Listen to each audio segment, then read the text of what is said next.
From the Family Life Podcast Network, this is Family Life Blended. I'm Ron Deal. This donor-supported podcast brings together timeless wisdom and practical help and hope to blended families and those who love them.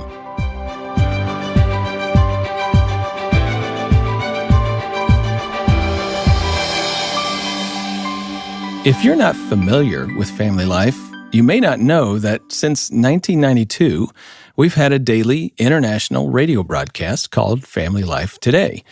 Through the years, I've had the opportunity to be a guest on that program multiple times. I want to share with you a conversation that originally took place on that radio program, Family Life Today. I call them Family Life Today flashbacks.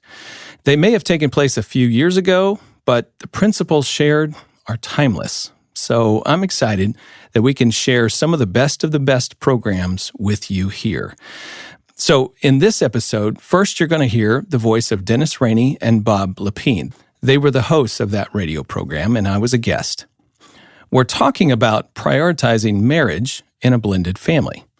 Now, what we're going to do is we're going to pause the recording every once in a while, and Gayla Grace, who writes and speaks for us here at Family Life Blended, and I are going to jump in and have a little conversation and add some additional thoughts. And Gayla's here with me now. Thanks for joining me today. Yeah, I'm glad to be here, Ron. You've been on this podcast many, many times, and if they're not familiar with your writing and books, they certainly can check that out at familylife.com/blended. Okay, so here is our latest Family Life Today flashback on Family Life Blended, putting your spouse in the front seat.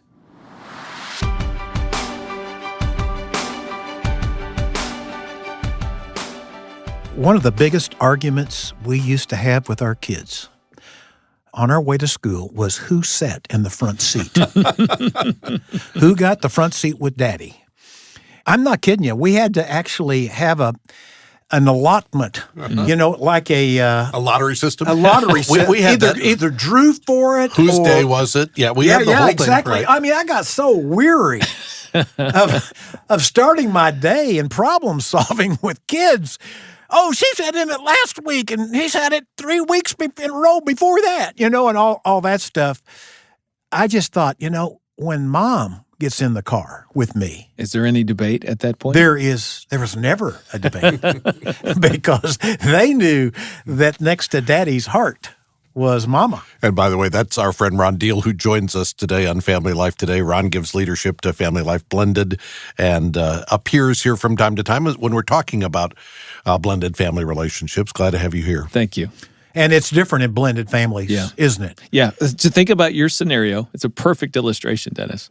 When Mom gets in the car, there's no question. Mom's in the front seat. Everybody knows it. And now, one of your kids may go, it was my turn, but okay, I kind of understand Mom rightfully belongs in the front seat. There is no discussion. There's no discussion. There's no debate. But what if the storyline had been they take their turns right in the front seat and there is no mother in the picture? You're a single dad. And the kids right in the front. Everybody has their turn. They belong there. And then you go and marry somebody. Mm-hmm.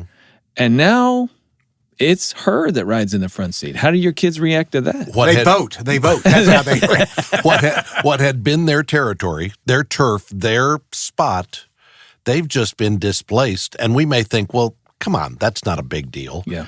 But that represents something. I mean, we're using it as a big deal about where Mom sits in the car.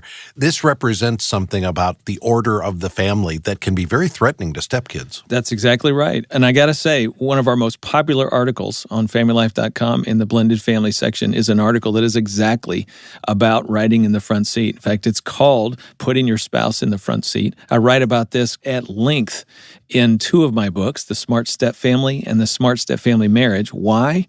Because we have learned this is such a critical dynamic to get right for your blended family to do well. Ron, I was just recently at a Weekend to Remember marriage getaway, talking to a couple in crisis. They weren't sure they could make their marriage work. Blended situation. She brought kids into the marriage. He didn't have any kids from any previous relationships. And we were having this conversation. And I said to her, I understand that you feel guilt and shame. You feel responsible for the loss your kids have experienced. You want to do anything you can to try to make sure that you're making up for what you brought into your children's lives. And so at times you prioritize them ahead of your husband just because emotionally you're thinking, I put them through so much. I've got to sacrifice him for their sake. That's the impulse a parent feels. Explain why that's a wrong impulse. Not a wrong impulse, but why giving into it is the wrong response. And that's a very well-worded question, and it's important to the answer. The impulse is understandable. Of course you're concerned about their children. As I would say to this woman, your mom heart is very deeply concerned about their well-being. They have been through a lot. You do see the pain in their eyes from the past. You don't want to see more pain in the present. So you want to take care of them and diminish that. And so that means putting them in the front seat and asking your husband to ride in the back seat, in which he feels in that moment like he's in the trunk. That is a marital issue immediately for the new spouse. So that's why you can't put him in the back seat, because you're risking the stability of your marriage. And even though your marriage followed the children, you still have to have it in the front seat, so to speak, in order for your relationship to lead the home. If you're going to lead from a position of unity, this is both a parenting issue and a marriage issue, all at the same moment. If you're going to position the new stepdad, in this case, beside you so that you can lead together, then you have to put him in the front seat. You have to say to your children, I'm sorry, you're going to have to go to the back. You're going to have to then deal with their being upset and them feeling like, oh, you mean you love him more than us? And you're going to have to deal with that hard moment. And by the way, how do you deal with that? A lot of love, some big hugs, a little TLC, now get in the back. It's a combination of, I get it, this is hard for you, but he's my husband now. He's going to ride in the front. I'm thinking about letting him drive, but one thing at a time. Okay, Gayla. Well, I think we just need to pause right there for a minute and talk around some of the things that we just heard.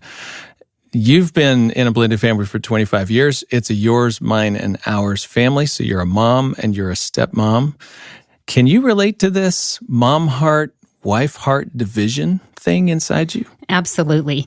Because the reality is you have a longer period of time with your kids than you do with your spouse. So when you come into this marriage, you naturally have this tendency to perhaps lean on the side of your kids. It feels natural to do that.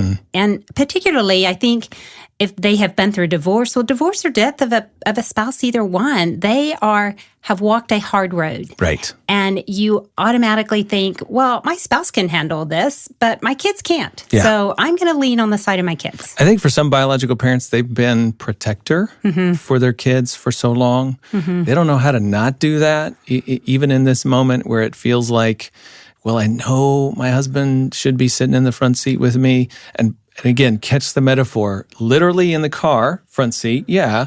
But metaphorically in life, he's my partner. He's with me. We're together on this thing. Husband and wife, right? We lead. So putting him in that front seat or her in that front seat, it's just hard. You know we should be doing it, but you're still protecting your kids. Right. And I think you said it correctly. You know you should be doing it, but the actual act of making that happen and putting your kids through that pain of, okay, you're going to be second to this person I've married, even though you know what they've already walked through. And let's get inside this a little bit, because I think this is a big sticking point for a lot of blended family couples.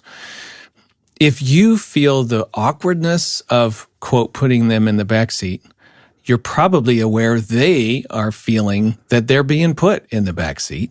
And so you can kind of project onto them angst and, oh no, our parent is not standing up for us. Like, we're all alone in this moment. Like, you're putting him or her in the front seat and not us. Like, here's another change. Here's another thing we didn't ask for. And in your case, Mom, you just went away and you abandoned us. Like, all of those things are rushing through the heart and mind and soul of a parent who cares for their children, of course. And that can be paralyzing. Well, yeah, and our kids know how to push our buttons. Oh, they do? Yeah. Yes, they do. Absolutely. And so they know how to make us react. Yeah. Those sad faces, Yes. they know Yes. are going to hit a chord with us. Yeah.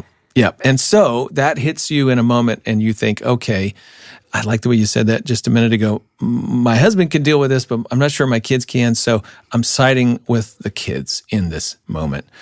And all of a sudden, your spouse has been relegated to the back seat or the trunk. Sometimes it feels. Right. It's the back seat the first time that happens to them.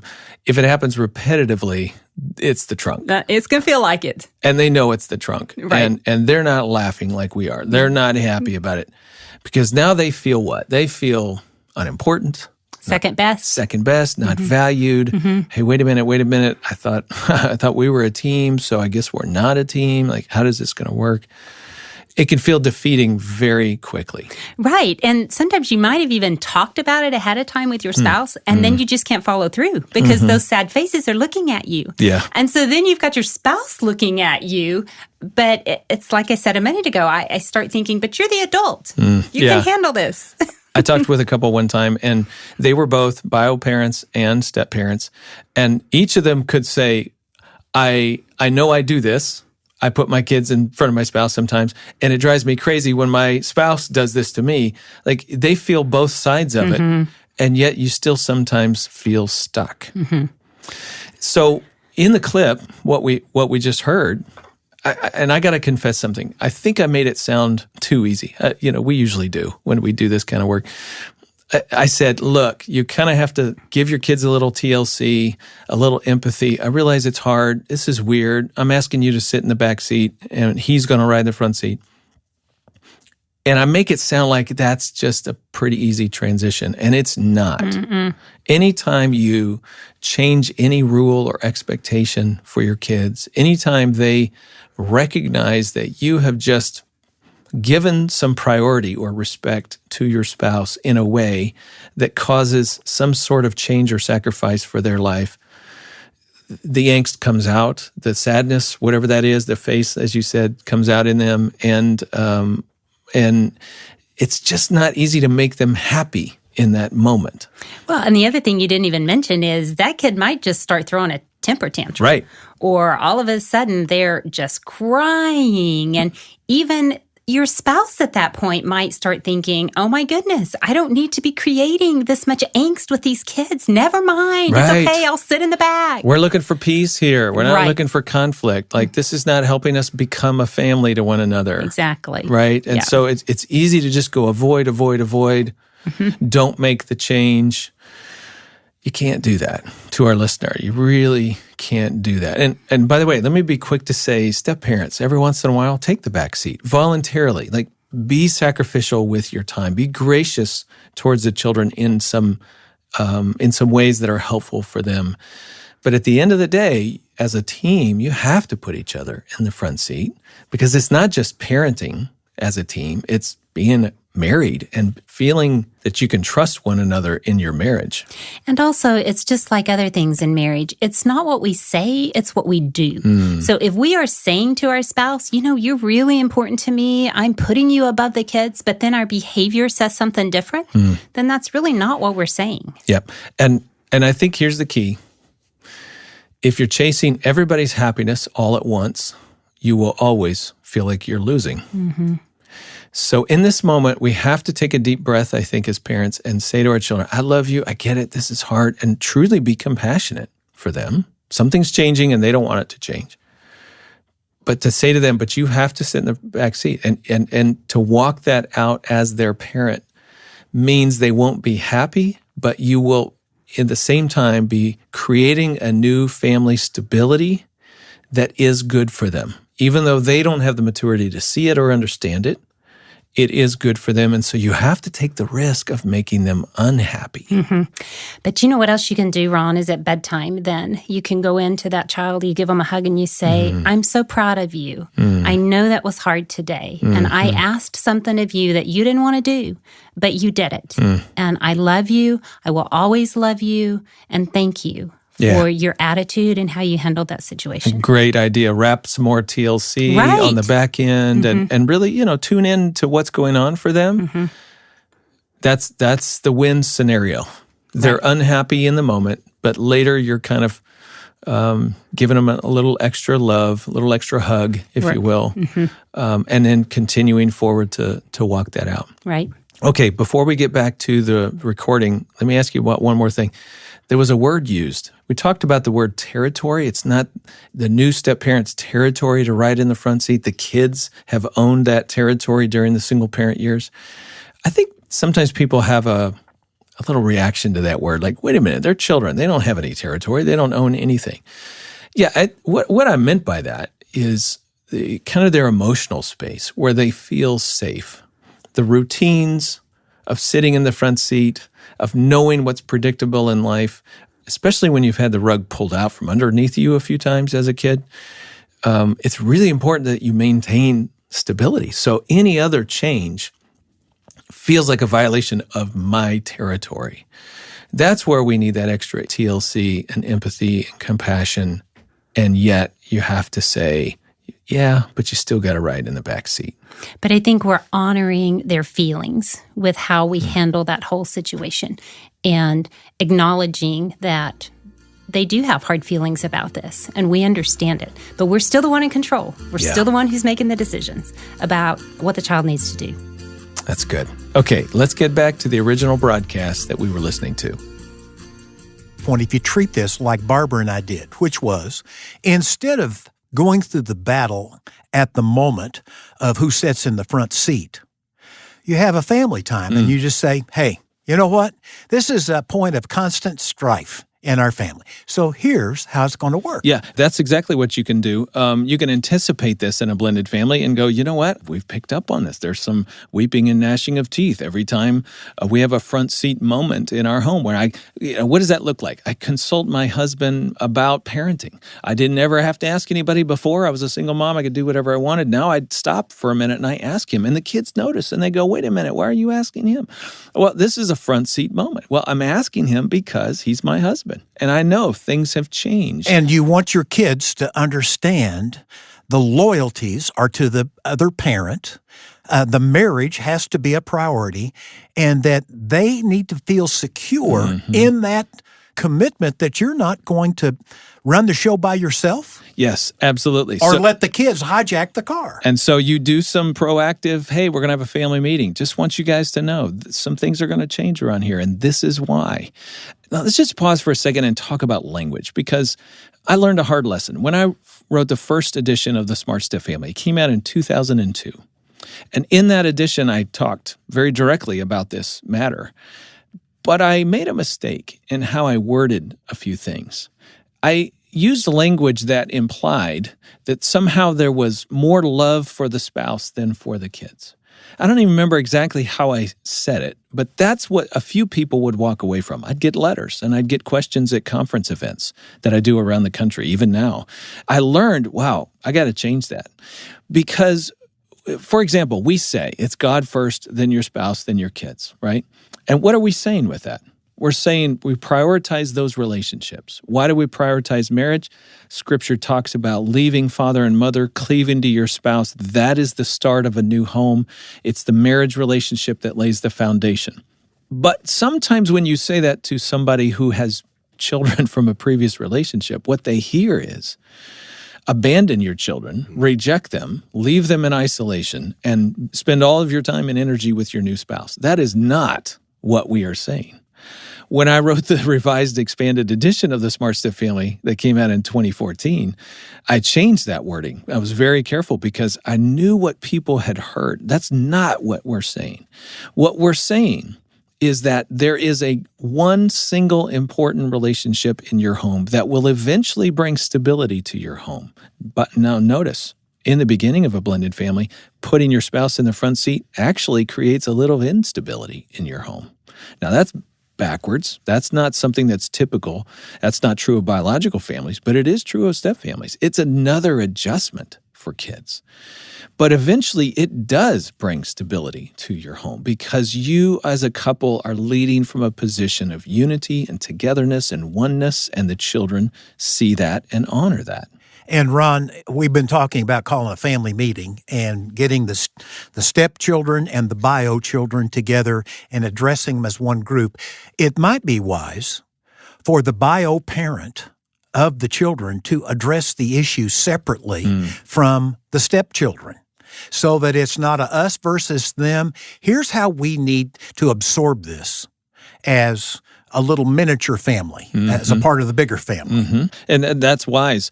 And the message of that biological parent can be to their kids, look, you're the greatest kids in the world, and no other children in the universe are more important to me than you guys.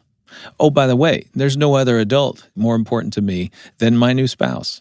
Now, I realize that means for you that you don't get as much time with me. And every once in a while, I talk to him or her about decisions, and we're a team. And, you may not always like that idea. And as the best kids in the universe, I want you to rally around this person I love. Yeah, invite them to that. And it's going to be in your best interest, kids.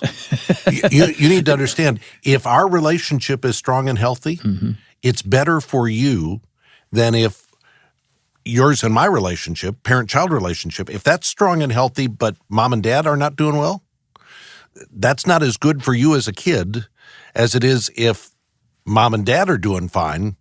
And from that strength, we can be your parents. I think that's one of those truths that we can say to kids and is true. And someday they'll get it. That's what I was thinking. They may not get it when you say it. Bob was talking to adult children. Well, I have to tell you, because this is not just a step-family issue. Right.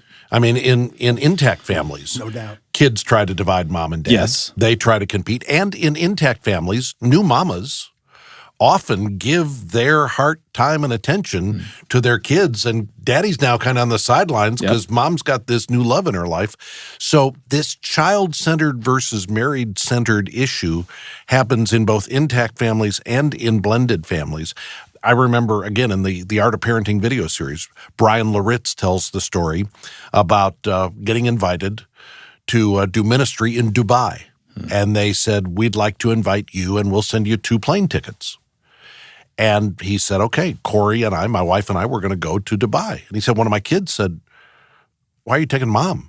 Why does she get to go to Dubai with you? And he said, well, because I kind of love her more than I love you. and you think, you don't want to say that to your kid. No, it helped his child to hear. And he went on to say, and you know what? Someday you're going to leave. And mom and I are going to be together long after you're gone. Yeah. And this is what's important. This is a really good point, and I want us to unpack what you just said, because there is a difference in saying that in a biological family than in a step family. And here's the difference. When you say that tongue-in-cheek to a child, because I love her more than I love you, something inside that kid kind of laughs along with it because they know that your love for them is unmistakable, and it's good and right that you love mom. In a blended family, that is unclear. Right. Sometimes children say it's good and right that you love your new wife, my stepmother, but sometimes they're like, well, no, wait a minute. I'm your flesh and blood. How can you say that? So what has a positive impact in a biological home can have a negative impact in a step-family home. And these stepkids have likely been through some kind of loss. They have. And so when you say, I love her more than I love you, they're hearing loss magnified, right? Oh, no, here we go again. Yeah. Wait a minute. You said that you love dad, and then you guys divorced. So now you're saying that you love this person more than you love me. Does that mean you're getting rid of me? So it does have very different implications given the narrative of the family's journey, which is why this is important. And by the way, what we're doing right now, guys, is so helpful.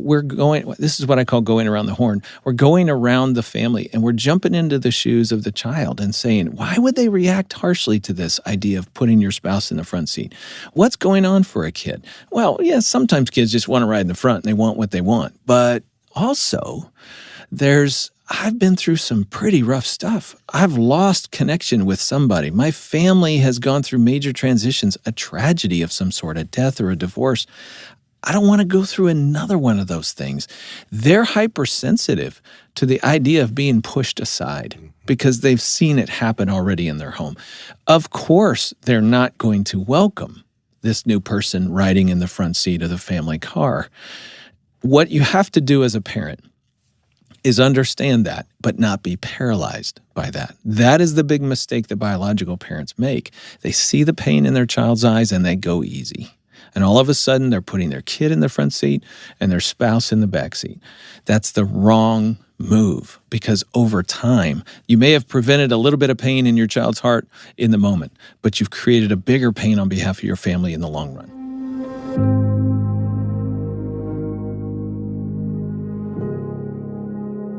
All right, Gayla, so let's just pause there. Created a bigger problem in the long run. I think a lot of people wake up and realize, oh, I thought I was helping kids, new spouse, by catering to the children, keeping peace.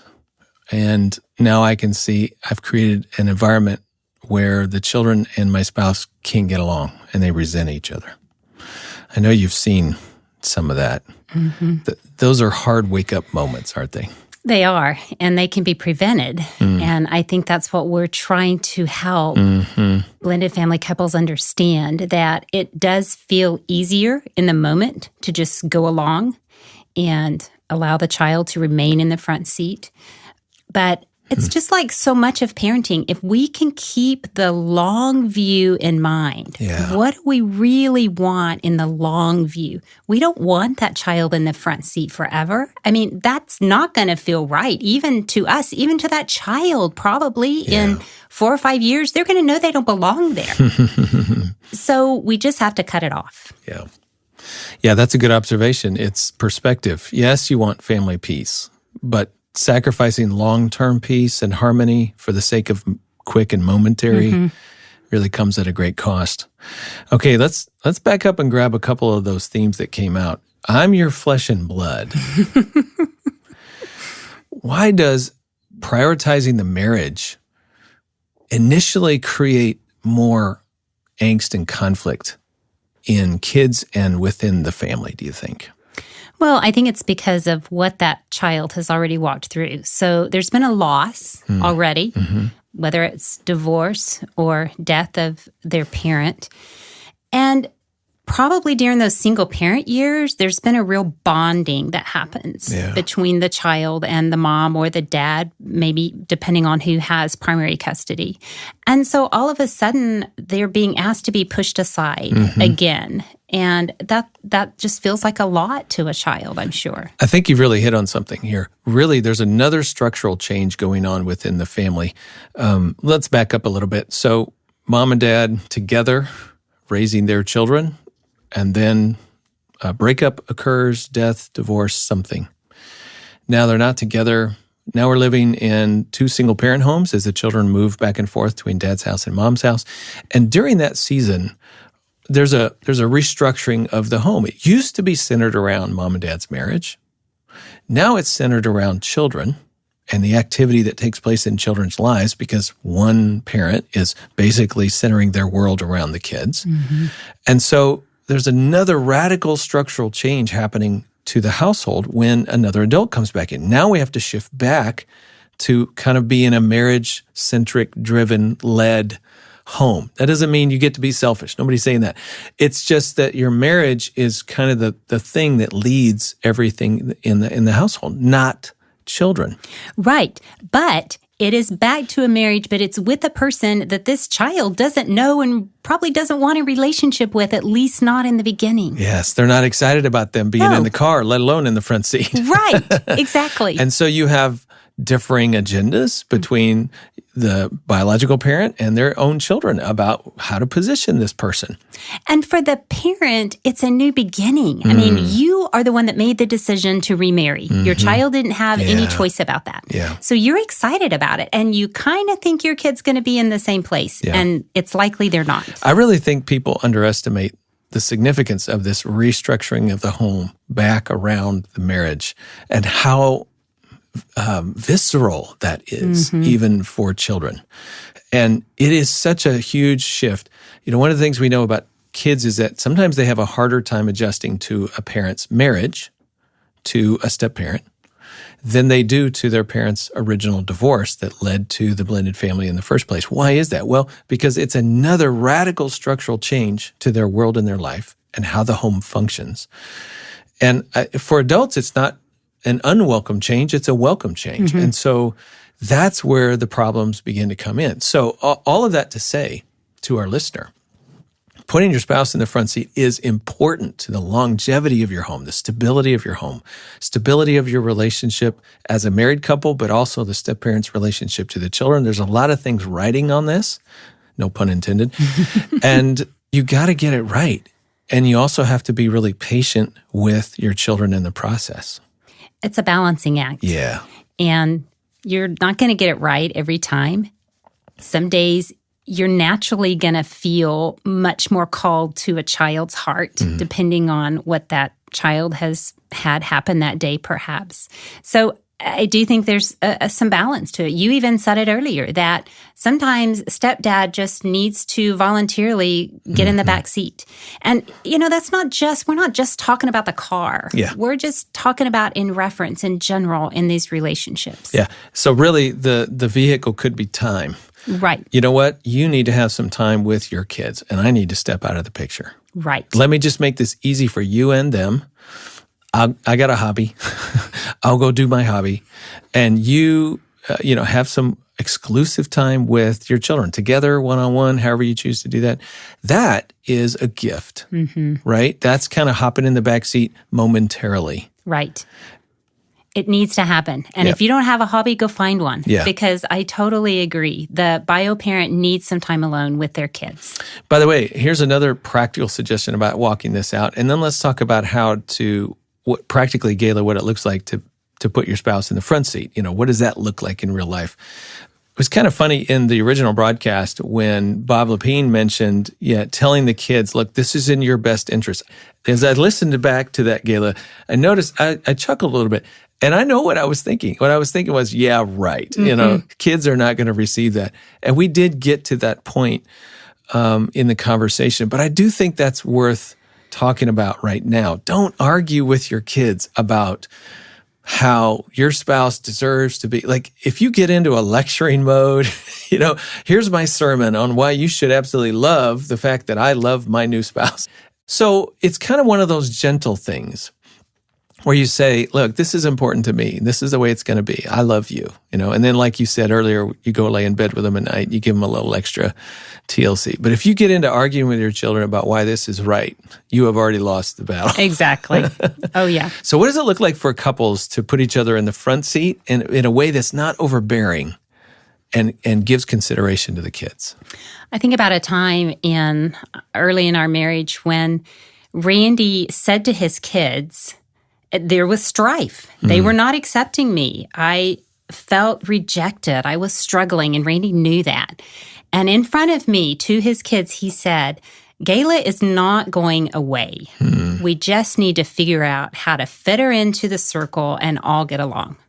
And that's a way of putting your spouse in the front seat. Yeah, that's a front seat moment. Exactly. Yep, that's a good one. I just think of, again, the vehicle of time.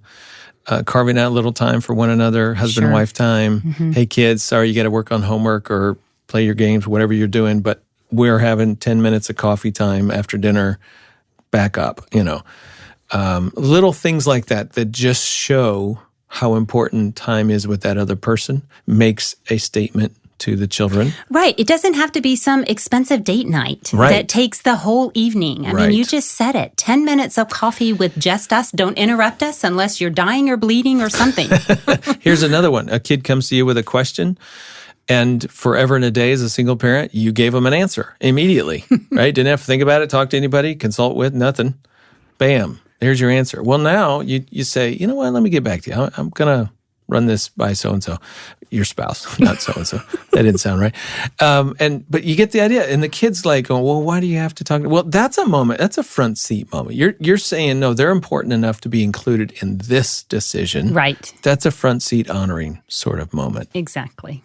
I don't think it has to be complicated. And it certainly does not mean that everything in the world is all about your spouse. We're not saying that at all. If there's anything anybody's heard me say, it's move toward your children emotionally, even as you're moving toward a spouse, their step-parent.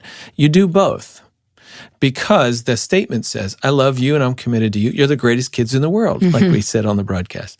And at the same time, this person over here is the greatest adult to me in the world. And each gets to be equally important. I don't think this is about who wins, spouse or kids. Don't turn it into that. Right. Both win, but both can't have you at the same moment in time, right? They can't have all of you. And so you are divided when it comes to time and energy, but your commitment to both is what moves you forward. Yeah, and we've spent a lot of time just kind of talking through the concepts, but I think it is easy to remember. Sometimes it's just very simple actions that are going to put your spouse in the front seat in the figurative sense. Okay, let's close out our original broadcast. Are there some ways that you've seen blended families put their spouse in the back seat without them really understanding it? I mean, what are the issues that typically show up in a blended family where the spouse ends up in the back seat or maybe, as you mentioned earlier, the trunk? We had a woman write in on Facebook, follows us on Family Life Blended Facebook. My husband usually chooses his child, she said. Unfortunately, I'm trying to be patient, but it's hard when we have such limited family time. I don't get any time alone with my husband when his children are here. For weeks, it feels like we're strangers. Their scenario is, his kids are at their biological mom's house most of the time, and when they come to this house, then dad throws himself 100% into his kids. Now, I want to balance this because on the one hand, I think that's important. He's dad, and they don't get much of him, and he needs to throw himself into his children, and yet he needs to spend time with his wife in their presence so that they see this relationship, this marriage is really a big deal to dad. It's a delicate balance, but he's the one who has to keep that balance. If he gives 100% to his kids and 0 time to his wife when they're there, the message is she's in the back seat. That's a mistake. And let me just offer, I think, what can be a helpful word picture here. When your kids show up and they're now entering into your family, into your marriage, they're going to be with you for the weekend, or they're going to be with you for the next 2 weeks or for a month in the summer, whatever it is.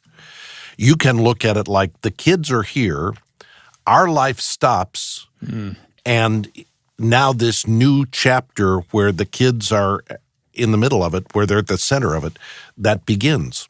Instead of thinking of it that way, I think blended families need to think, when the kids show up, they step into our journey. They become welcome passengers in a journey that is ongoing. We're glad to have them here, but they're coming into something that doesn't stop, but something that is ongoing, a relationship that's continuing. Life doesn't shift out of one gear into another, but they hop in and we keep moving forward. That's leadership. You are saying, this is our family, come join us. We want you to be a part of this. Now, again, I have to acknowledge that that's harder than it sounds. There are some situations where it's difficult. Right. For some children, they have felt slighted because of how things happened or how they got shifted around between homes. And so this feels like another, I'm just getting pushed to the side sort of moment. I'm a firm believer that biological parents have to move toward their children with intentionality so they can move toward their spouse with intentionality. It is both and. And really, this is where we come back to that language thing. Yes, it's God first and your spouse second and your kids third, but that doesn't mean you ignore your kids. And yes, your spouse is your priority relationship, but that doesn't mean you don't love your kids. It's not either your spouse or your kids. It's both and. Of course it is both and. But we recognize that there is a need for intentionality to position the marriage to lead the home. And if you don't do that in particular, the biological parent has to be the one who really makes this happen. And if they're unwilling, let me share a quick story with you to just make the point. I was talking with a guy one time about his life. I said, tell me about your childhood growing up. And he said, man, I grew up in a blended family. My mom and dad divorced when I was very, very young, and probably around age 5 or 6, my mom remarried. I had a stepdad. And listen to his words. He said, I love this guy. I called him daddy almost from day one. He was important to me, valuable to me. He's still my dad. He's far more my dad in my life than my biological dad has ever been. And then these words came out of his mouth, but I didn't respect him. And I was like, wait a minute. And it seems like a little disconnect to me. You loved him. You called him daddy. You had an affinity for him, but you didn't respect him. And I said, could you help me with that? And he said, early on, my mom said to my stepdad in front of us kids, hey, listen, if anything ever goes wrong around here, I'm taking the kids and I'm leaving. I heard my mom say that. Now, see, that was a huge backseat moment. She said to her husband, I love my kids more than you, and I will choose them over you any day. So you better watch your step. And what this young man picked up at the age of 5 or 6 is that I don't have to respect him. Mom doesn't respect him. He's not in the front seat. I am. And so he didn't have to obey him. He didn't really give him credibility as an authority figure in his life. Listen to how powerful that backseat moment was in undercutting the stepdad's role in the home. That's very unfortunate, very unfortunate. You don't ever want to say that to your spouse in front of the kids. Rather, the message needs to be, no, honey, you're in the front seat, and you and me, we're going to lead these kids from this moment forward. Why would they react harshly to this idea of putting your spouse in the front seat? What's going on for a kid? Well, yeah, sometimes kids just want to ride in the front and they want what they want. But also, I've been through some pretty rough stuff. I've lost connection with somebody. My family has gone through major transitions, a tragedy of some sort, a death or a divorce. I don't want to go through another one of those things. They are hypersensitive to the idea of being pushed aside because they've seen it happen already in their home.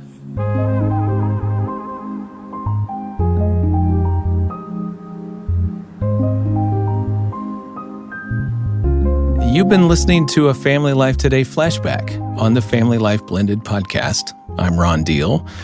Gayla, I know through the years, we've found that this topic is hard for people. I mean, it's maybe easy in concept. They hear it and they understand it, but implementing can be a little difficult, especially when it taps into the hurt from the past or any difficulties you may be having currently in the family. Exactly. And I think about the listener who may be thinking, I've not done this right. Have I just totally blown it in this area in regards to my blended family?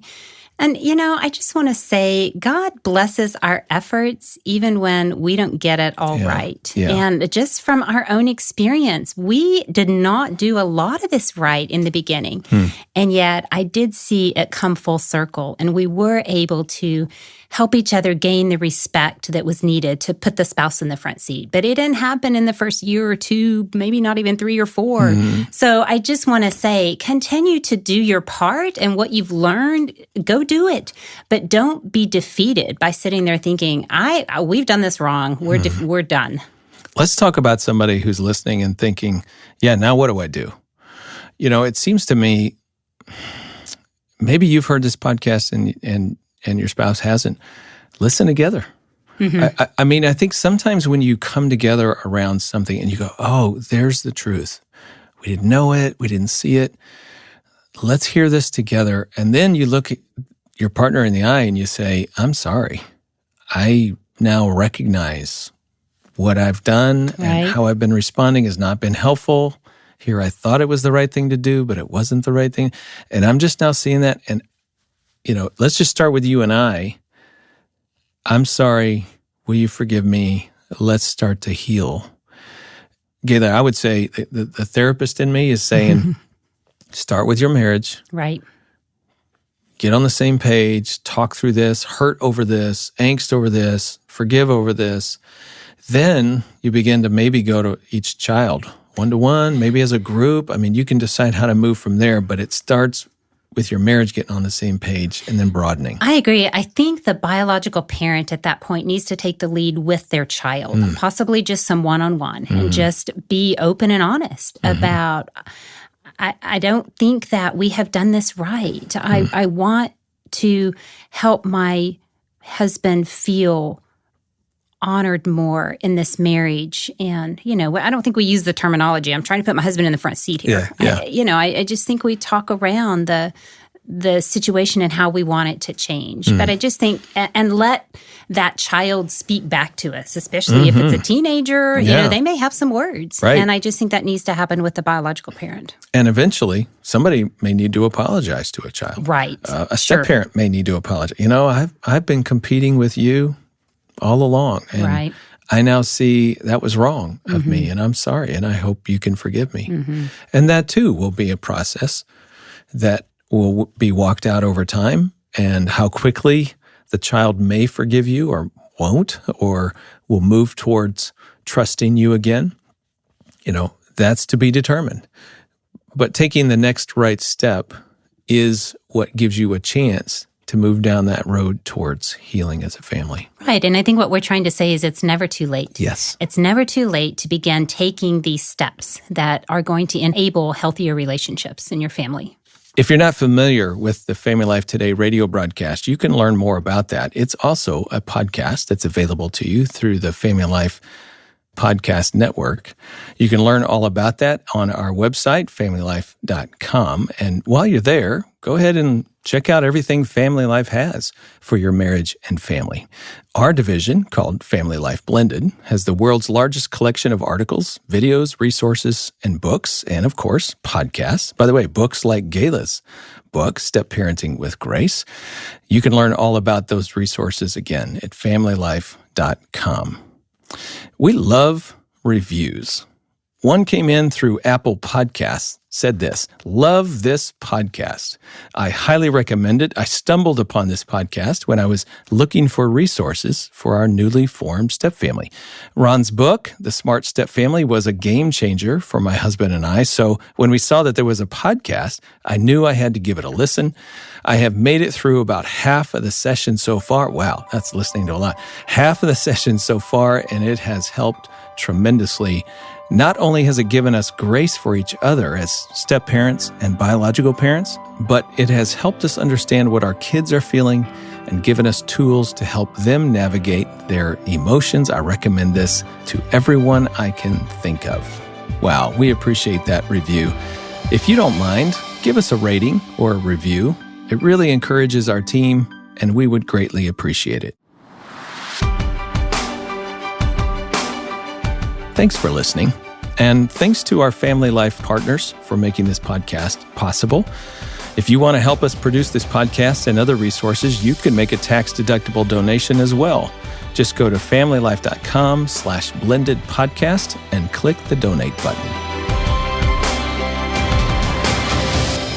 Family Life Blended is produced by Family Life and is part of the Family Life Podcast Network.